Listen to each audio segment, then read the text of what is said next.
Hello, hello. I am Ben Pick, and thank you for joining me in Running to Write, where I give questionable writing advice through running metaphors. I fell short of my writing goals for this year. I was too focused on editing my first two novels to worry about writing the third. This led to a September in which I had 0 new words written because I was too busy editing. To make up the difference, I conducted an experiment to see whether AI, machine learning, and insert every other tech buzzword here could do the work for me. Did it work? Have I cracked the code to writing a best-selling novel in a fraction of the time? Yes? And more accurately no. I ran 2 tests using novelAI.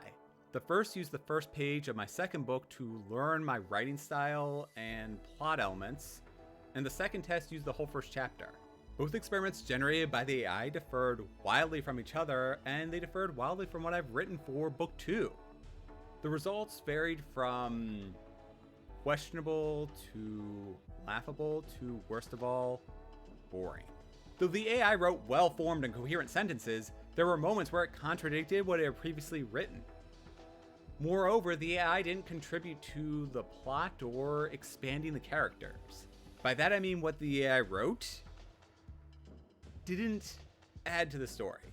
Overall, I was impressed with the AI's skills, but not the results. Those are my summary opinions. I'm going to break down the specifics right after I give tonight's running metaphor. I hate running on machines like the elliptical or the treadmill. They feel constrained and manufactured in a way that makes my running gait feel slightly off. Not to mention when I'm at the gym, it is never acceptable to take off my shirt, whereas if I'm running outside, I can do that at any point.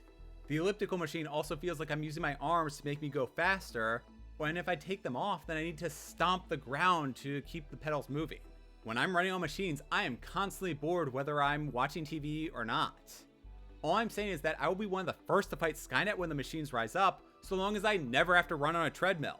I prefer running outside despite snow, sleet, hail, rain, whatever, even extreme conditions like 100 degrees or -10.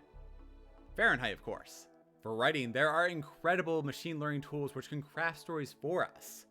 Still, I prefer to use my own brain power, even though AI augmentation could help me through a difficult chapter. During my experiments, I used the AI to generate a page or 2 of content. However, what it wrote meandered and was structurally questionable. Sadly, I have not figured out a method to write faster using AI unless I want to have it pad for word counts instead of quality. I'm going to read a few excerpts starting with what I wrote and lead into what the AI generated. A full beat too early, Lauren burst into a tapping rhythm. Rachel flinched at the clash, beginning her own entrance with the other snare drums on time. Heedless of the miscue, Lauren continued to charge ahead, expanding the rift across the instruments. The trumpet player closest to her picked up the pace, cascading the disruption across more and more sections. Those following the shifting tempo collided headlong with everyone else at the correct pace. This is where the AI picked up. The music swelled with discordant cacophony. The band director fell silent. The band stumbled through the rest of the song, each instrument playing out of sync with itself.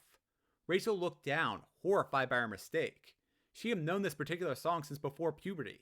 It should have been impossible for her to mess up. Lauren was staring at her, open-mouthed. "I'm sorry," said Rachel. "I didn't mean to. I thought we were..." She trailed off, unable to finish. Her lips trembled. In terms of the AI, I'm impressed that it was able to recognize the fact that the people were playing out of sync. The second line doesn't make sense though, as each instrument can't really play out of sync with itself. They would be playing out of sync with the entire symphony. Also, the AI made a mistake in that it was Lauren who played too early rather than Rachel. I thought it was funny how the AI made a slight mistake feel much more dramatic than what I had written. This is the second experiment where I fed the full chapter in to teach the AI how I write. Beginning with what I wrote, in the dead-end cul-de-sac, Rachel leaned her head back and exhaled as much of her nervous energy as possible with a long groan. She sprinted towards the monster's last known location, rustling up her courage despite the nagging voice inside shouting at her to flee in the opposite direction. These are the first 2 paragraphs generated by the AI based on what I've written. Rachel raced past the construction site and toward the ravine that separated the city from the woods. She couldn't hear any monster sounds yet, but she couldn't rule out the possibility of a horde of beasties moving in her direction. A couple hundred yards from the backside of the ridge, the asphalt trail leveled out and Rachel skidded to a stop at the edge of the cliff, overlooking the water below. A 5-foot wide strip of land extended from the ravine wall along the waterfront. a precarious ledge that dropped off the other side of the canyon. The rocks were slippery from rain and mist. Even when the water warmed, the dew lingered, making the rocks slick. It was a great place to jump into Lake Champlain if one weren't afraid of heights. Later on, the AI raises tension well with this line. When she reached the bottom, she looked back to see if the beast had spotted her. Nothing. Still no sign of it. Good. And lastly, the AI threw in a little humor with the line, well, if she got attacked by the monster, at least you wouldn't have to worry about being stranded out here.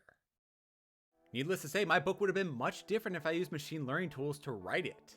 What did I learn from this? Well, the AI can be used to make my writing speed much faster. However, it doesn't sound like my voice, and the quality is dubious at best. Specifically, once the AI took over, the plot became stagnant. This algorithm would branch from any outline I've set. If I were a pantser, it would send me down a path I wouldn't know how to redirect to tell a decent story. This was a fun thought experiment, but it'll still be a few years before AI can write my stories for me. I've included links to the files in the description below. Those files have my comments in the margin, and I hope you find them entertaining. If you're interested in your own experiment, then give novelAI a try. I probably would have had better results if I had fed the entire manuscript in to teach the machine learning tools how I write, and then used it to generate more than a page or two. Better yet, I could have run a more elaborate experiment by doing this multiple times and picking and choosing the best results. From what I observed, the AI was unable to write a new story, but rather wander through what was already written. Based on these results, the AI will be perpetually stuck in the swampy middle. I am Ben Pick, and thank you for joining me in Running to Write. If you enjoyed my writer versus AI experiment, then please help out my own YouTube algorithms by pressing those like and subscribe buttons. Let me know in those comments what you think about AI writing a part or all of our stories. Do you agree with my opinions, or is everything I said wrong? I post my running and writing progress on Instagram and Twitter as Running to Write, so be sure to follow me and join in with your own thoughts. Don't forget to sign up for the Running to Write monthly newsletter if you want regular updates on my story musings, pitfalls, and lessons learned. Did you like the portions of Book 2 I shared in tonight's episode? Well, if you did, I sent out the first 2 chapters to those who sign up for my newsletter. See you next time. Until then, hack the planet! I mean, have fun challenging a machine learning tool to a writing competition.